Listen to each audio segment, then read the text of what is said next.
Welcome.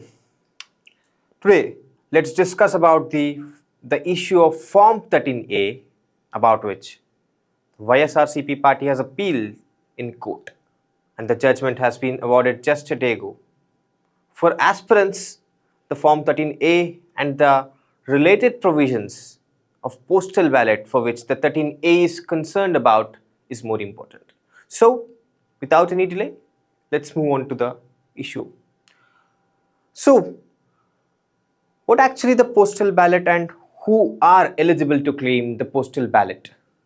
The postal ballot serves as voting option for service voters, absentee voters. Along with them, recently the Conduct of Election Rules of 1961 has been amended in 2016 to provide for those who are on election duty and for preventive detention. Along with that, after COVID-19, even the people with benchmark disabilities and those affected by COVID-19 are also allowed. So I think the concept of postal ballot would be more clear, at least now. The people who are eligible for postal ballot is crystal clear. Why is this postal ballot being bought? If you look at that, the Election Commission of India is functioning with the motto of no voter to be left behind. They want to provide every possible voter the opportunity to exercise their franchise.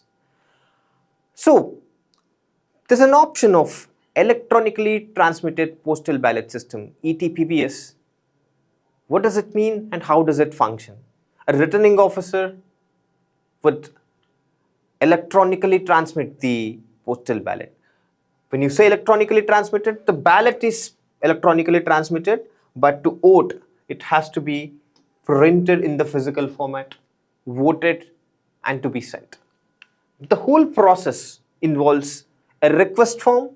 Along with the request form, you would be looking at the transmission electronically, and then the acceptance would be based on the Form 13 which we are discussing about.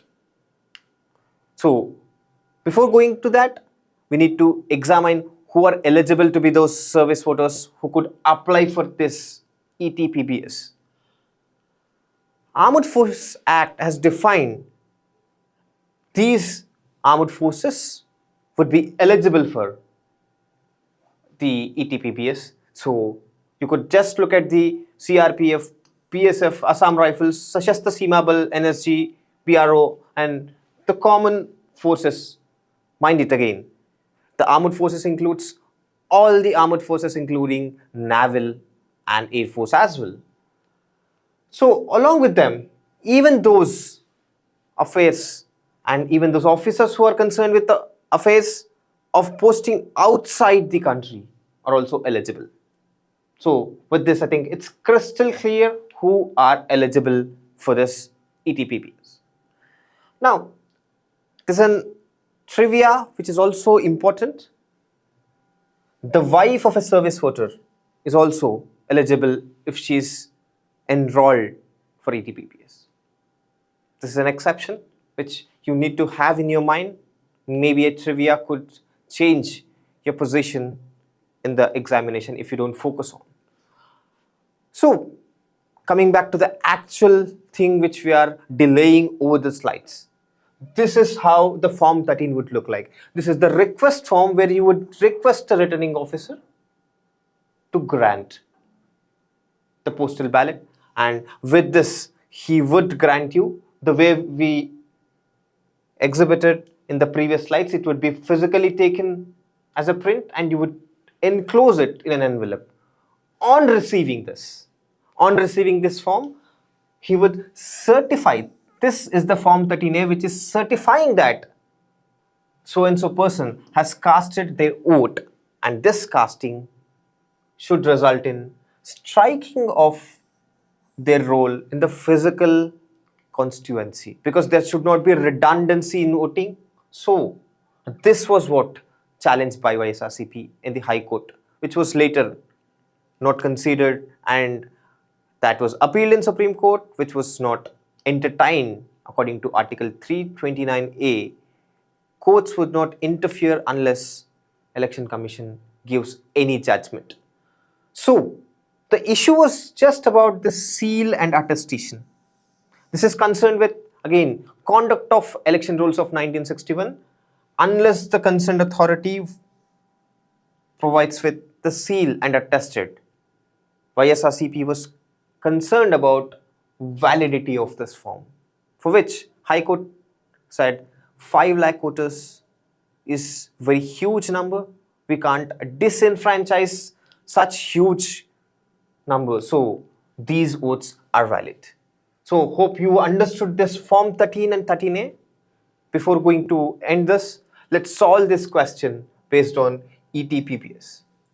The question says, which of the following statements are not correct about ETPPS? It says, it is designed to facilitate remote voting for individuals who are unable to cast their vote at polling stations. This is true, but we are identifying not correct. NRIs are allowed to cast their vote through ETPPS? Are you sure? Did we discuss that?